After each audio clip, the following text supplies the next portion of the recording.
exploiter aujourd'hui. Je suis allé les chercher dans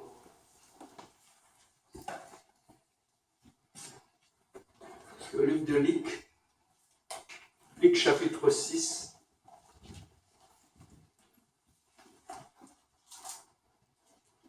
Luc chapitre 6 du verset 47 au verset 49.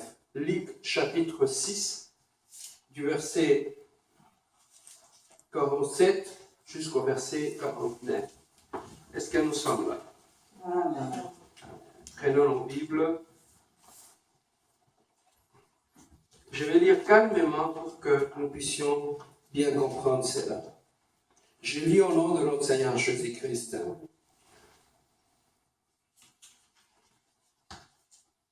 Je vous montrerai à qui il est semblable.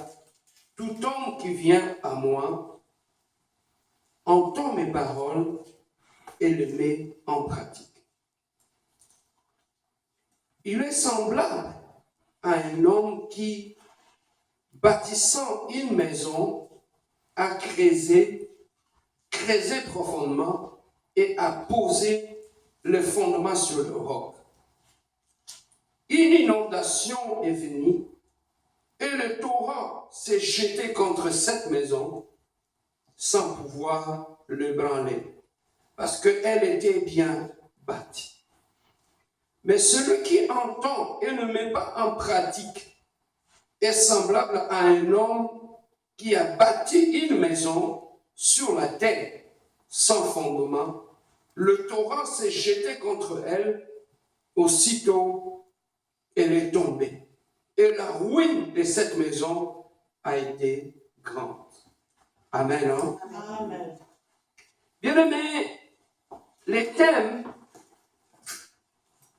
que nous allons partager aujourd'hui, je l'ai intitulé « Comment tenir ferme dans les épreuves ».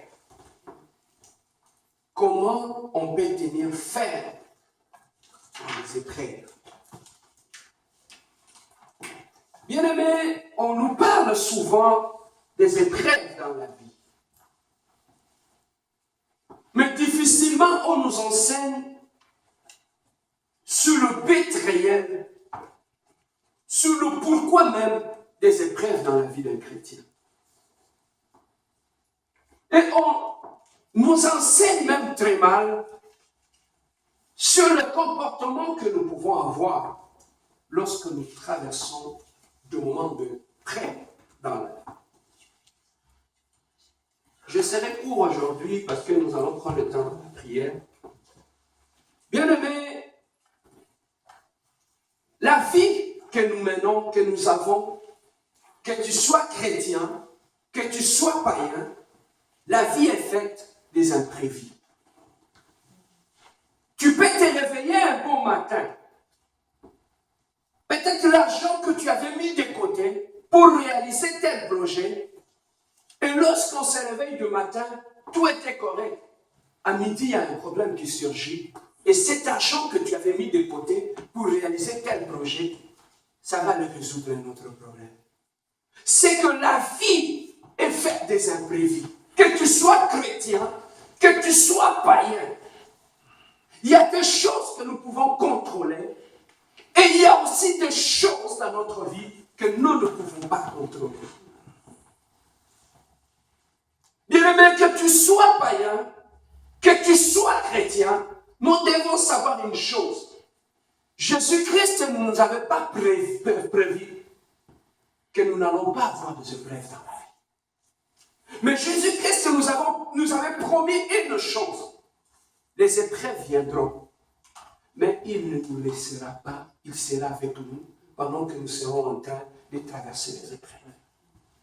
Voilà la garantie que Jésus-Christ nous a donnée. Mais lorsque à l'église, on ne nous enseigne pas ces choses, trop souvent, lorsque les épreuves arrivent dans notre vie, dans la plupart des cas, comme nous ne sommes pas préparés, on perd le contrôle. Bien-aimés, nous sommes des êtres humains. Que tu sois chrétien, que tu sois pasteur, que tu sois évangéliste, que tu sois qui, nous devons savoir une chose, on est humain. on a cette chair.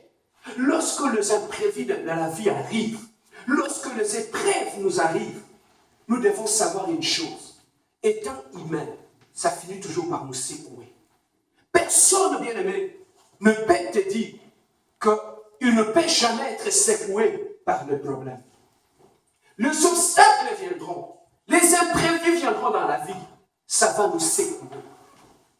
Que tu sois quelqu'un qui prie pendant 100 heures, que tu sois quelqu'un qui gêne chaque jour, sachez une chose, que dans la vie de l'être humain, les épreuves viendront toujours. Bien aimé, les épreuves, nous ne pouvons pas les contrôler. Tu peux dormir le matin, la nuit. Le matin, tu te réveilles. L'enfant qui était bien, qui jouait bien, le matin, quand vous vous réveillez, l'enfant est malade. Alors que tu avais prévu d'aller au travail, mais tu ne pourras plus aller au travail. Tu appelles au travail pour aller à l'hôpital. La vie est faite des imprévus.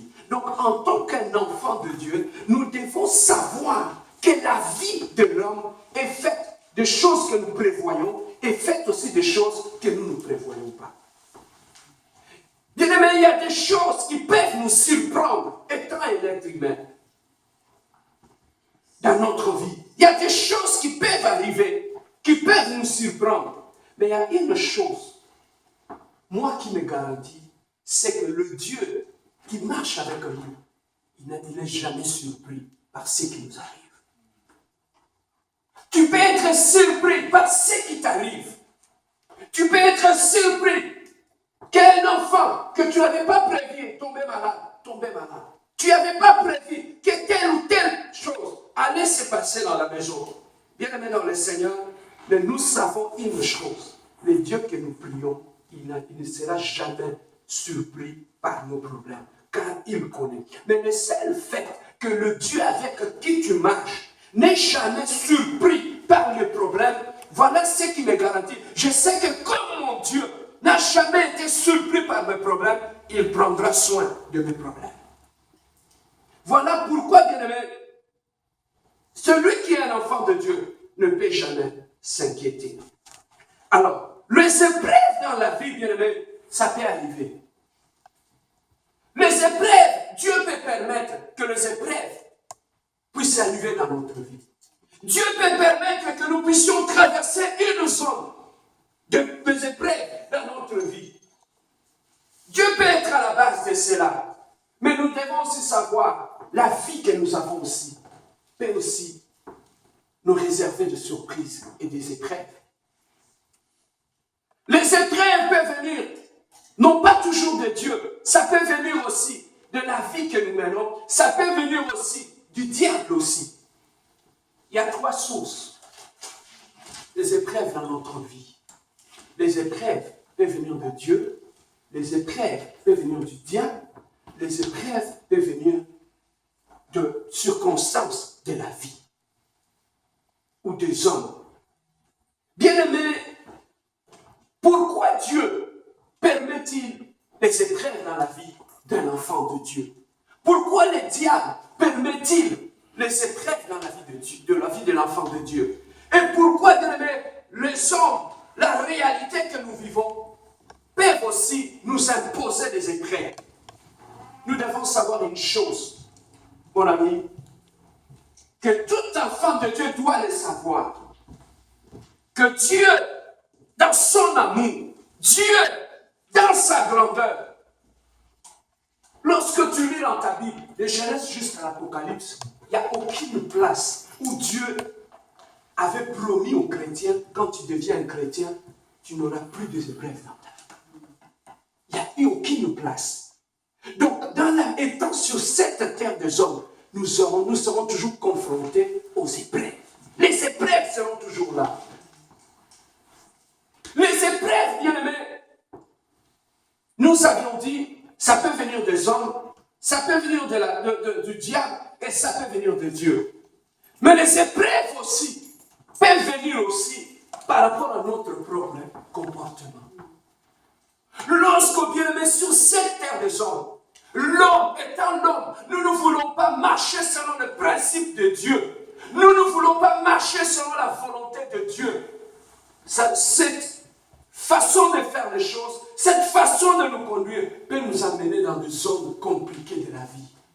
Bien-aimé, tu peux te compliquer la vie toi-même, tout simplement parce que, étant un enfant de Dieu, tu ne veux pas obéir à la parole de Dieu. Ça peut t'amener dans des zones de désespoir, à traverser des moments compliqués.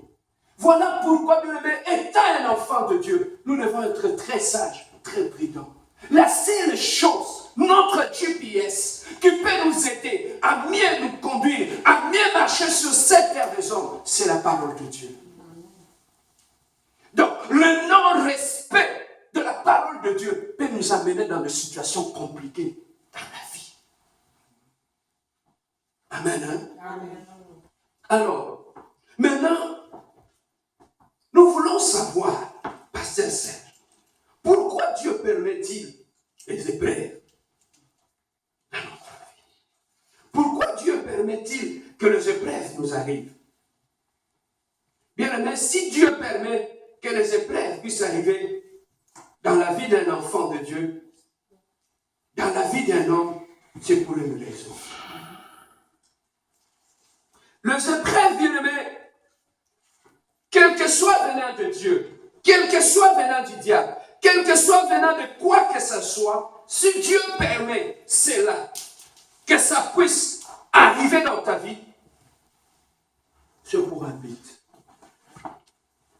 Le premier but pour lequel Dieu peut permettre que les épreuves puissent nous arriver dans la vie, c'est pour nous garder humbles dans la vie.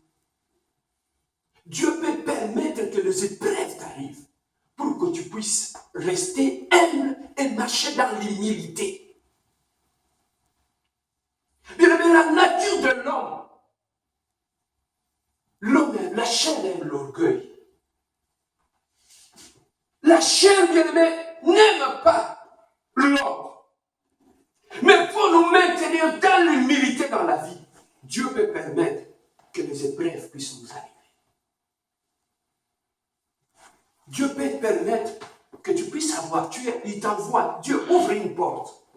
Dieu permet que tu puisses avoir une bonne femme, un bon mari, que tu rentres dans ton mariage. Mais là, dans ces mariages où tu es parti, lorsque tu ne veux pas marcher dans l'humilité, lorsque tu veux marcher dans l'orgueil, Dieu peut permettre que quelque chose t'arrive pour te maintenir dans l'humilité. Dieu peut permettre que là où tu es rentré, que tu sois rejeté, que tu sois critiqué, pour te maintenir dans un état d'humilité. Mais lorsque tu ne comprends pas cela, pourquoi telle chose m'arrive, pourquoi telle chose m'arrive, tu risques de t'attaquer aux hommes. Or, Dieu a permis cela pour nous maintenir dans l'humilité. Bien-aimé, l'orgueil peut déjà prendre le contrôle de ton cœur sans que tu le saches. L'orgueil, bien-aimé, peut rentrer dans ton cœur, prendre le contrôle de tes pensées sans que tu le saches. Mais si Dieu le voit, Dieu peut permettre que là où tu as mis tes pieds, dans ce mariage où tu es parti, que tu sois critiqué, que tu sois rejeté. Et dans le rejet, ça va te permettre de rentrer sur toi-même et de voir dans quel état tu es. Pour nous maintenir dans l'humilité, Dieu peut permettre que là où tu as mis tes pieds, Dieu peut te donner un travail. Mais le travail que Dieu t'a donné, ça t'a mené dans l'orgueil. À minimiser les autres, à voir les autres comme s'ils sont rien. Dieu peut permettre que le travail qu'il t'a donné, il peut permettre que quelque chose t'arrive pour que tu puisses te ramener au sol. Bien aimé, observe ce qui t'arrive dans ta vie. Tu vas comprendre que Dieu peut permettre quelque chose pour enlever l'orgueil dans ton cœur.